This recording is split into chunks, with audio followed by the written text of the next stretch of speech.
வணக்கம் நண்பா, நாம இன்னைக்கு வீடியோ பார்க்க போறது ஏலியன் ரோமோலஸ். இந்த படத்தோட மூவி தான் பார்க்க போறோம். இந்த படம் தமிழ் டப்பிங்ல அவைலபிள் தான் இருக்கு. இந்த படத்தோட ஒன்லைன் ஒரு குறிப்பிட்ட நகரத்துல கேஜிஎஃப்ல ஒர்க் பண்ற மாதிரி சுரங்கத்துல வந்து ஒர்க் பண்ணிட்டு இருக்காங்க. தன்னோட கான்ட்ராக்ட் முடிச்சு கிளம்பலாம்னு சொல்லும்போது உங்களோட கான்ட்ராக்ட் இன்னும் 6 வருஷம் வந்து எக்ஸ்டெண்ட் ஆகிருக்கு, அதனால எங்கேயும் கிளம்ப முடியாதுறாங்க. இதனால ஹீரோயின் என்ன பண்ணது தெரியாம இருக்காங்க. அவங்க அப்பா கிடையாது, அம்மா கிடையாது, அப்பாவும் உருவாக்கப்பட்ட ஒரு ரோபோ மாதிரி ஒருத்தவங்க தான் கூட இருக்கிறான். இவன் வச்சு என்ன பண்ண தெரியுமா, அவங்க பாய் ஃப்ரெண்ட் வந்து கூப்பிடாப்ல இது மாதிரி அங்க ஒரு ஸ்பேஸ் இருக்கான், சோ அதுல இங்க இருந்து அவங்க தப்பிச்சு போய் அங்க இருக்கிற ஃபியூல் எல்லாம் யூஸ் பண்ணி நம்ம ஒரு வேற கிரகத்துக்கு போயிடும் அப்படின்னு கூப்பிடாப்ல. இதெல்லாம் வந்து சாத்தியமா முடியாது அப்படிங்கிறாங்க. ஒரு கட்டத்துக்கு மேல அவங்களுமே இந்த வேலையை வந்து இறங்க ஆரம்பிச்சாங்க. வேற வழி இல்லை, எப்படியாச்சும் இந்த இடத்துல தப்பிக்கணும்னு பிளான் பண்ணிட்டாங்க.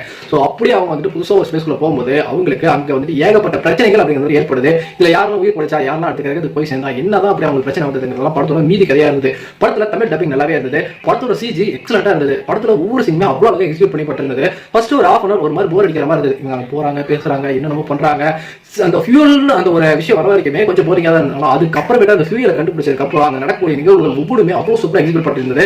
பயம் கிடையாது, ஒரு மாதிரி அருவருப்பான என்ன இப்படி இருக்கு, இந்த இடத்துல நம்ம மாட்டிக்கணும், நாம என்ன பண்ணுவோம், அதுவும் அந்த ஏலியன்லாம் பாக்குறதுக்கு அவ்வளவு கொடூரமா வந்துட்டு இருந்துச்சு. ஒரு மாதிரி உள்ளே வந்து ஒரு உமற்ற மாதிரியான ஒரு ஃபீலிங் வச்சுக்கோங்க இந்த படத்தை பார்க்கும்போது. அந்த அளவுக்கு வந்துட்டு ஒரு சூப்பரா ஒரு கொடூரமா பயங்கரமா அந்த கிரியேச்சர் வந்து அழகா டிஃபைன் பண்ணியிருந்தாங்க. ஸோ பார்க்கும்போது எனக்கு இந்த படம் வந்துட்டு அடுத்து என்ன, எப்படி யார் மாட்ட போறா, என்ன நடக்க போகுது அப்படின்னு ஒரு பரபரப்பை வந்து ஏற்படுத்திருந்தது. முக்கியமா ஹீரோயின் சொல்லி அவனும் கடைசி வரைக்கும் அவ்வளவு அழகா ஸ்ட்ராங்கா வந்துட்டு அழகா பிளே பண்ணியிருந்தாங்க.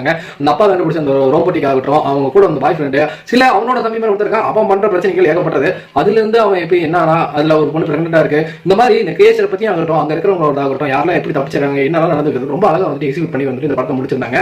நீங்க இந்த படம் பார்க்கணும்னு நினைச்சாலும் சரி, ஆல்ரெடி பார்த்துருந்தாலும் சரி, உங்களுக்கு எப்படி இருந்தது நம்மளோட கமெண்ட் செக்ஷன்ல வந்து மென்ஷன் பண்ணுங்க. தாராளமா ஒரு வாட்சபிளான மூவியா இருந்தது. நன்றி.